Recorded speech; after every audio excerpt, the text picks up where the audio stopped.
stretch of the River Lee navigation we're looking at runs from the Lee Valley Boat Centre at Broxbourne all the way down through Lee Valley Park, past lakes and nature reserves to the White Water Centre.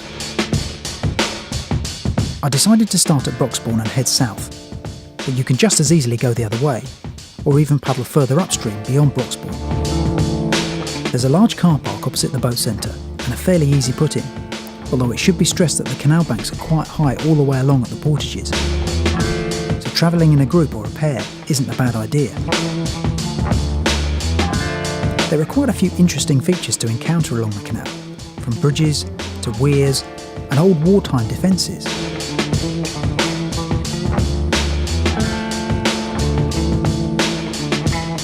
If you're lucky, there's a chance for a bit of hunting and gathering.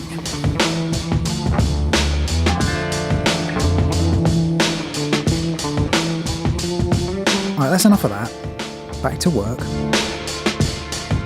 The canal is quite a vibrant place and popular with all sorts of towpath users, from runners to cyclists and walkers. Almost the whole length of this stretch of the canal has lakes and parks surrounding the route, so you're never far away from a nice place to stop for a break.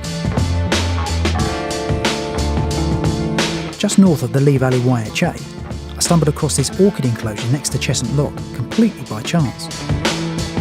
Despite it being quite late in the year, there were still a couple of solitary orchids giving it their best.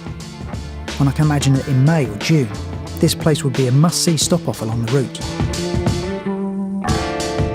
South of Cheshunt Lock, you get into the Olympic zone, tracking the entrance route for the canoe slalom at the London Games. And then, within a few metres of the canal, is the White Water Centre itself. When you step into this part of the Lee Valley Country Park, you can really see why they call the area London's Green Artery. The River Lee itself, although not open for canoeing, is a fine piece of water. And all the parks and lakes really do make this spot a little oasis of calm in one of the busiest corners of the M25.